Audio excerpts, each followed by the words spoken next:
Ulun sudah merasakan alhamdulillah pian. Nana ekonomi pina sulit, mencari duit pina lapah. Cobalah pian tes nangka ini nah. Ini bulan Maulid masih banyak sisanya. Bila ada orang Maulid tuh sung-sungi tulak. Ini bila ada orang mulutan, napanya aja caranya lah mana. Jurang baca mulat kakaina ahulu aja. Mahir kaina terus.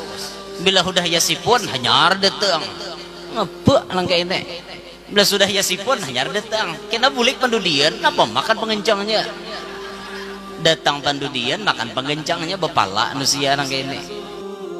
Maulidan Nabi sallallahu alaihi wasallam ala milhin au burrin au syai'in akhara minal ma'kulati illa dhaharat fihil barakatuh.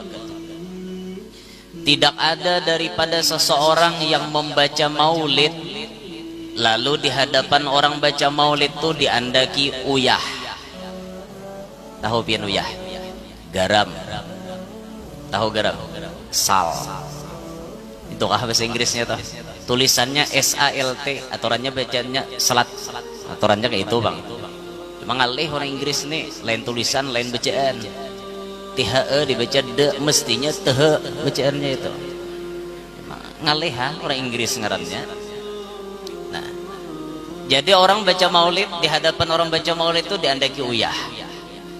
Atau diandaki bur. Bur itu jenis gandum. Membahasa kita kawaja diandak beras di hadapan orang baca maulid. Au syai'in akhar minal ma'kulat, atau sesuatu yang lain daripada jenis makanan. Handak uyah, gula, bawang, acan, asam kamal, minyak lamak, roiko. Buatih lagi nanggesan bemesak. Gitu. Pokoknya nanggesan bemesak tuh buat iha kayak itu nah. Andaki di hadapan orang baca maulid. Ini bahan-bahan makanan.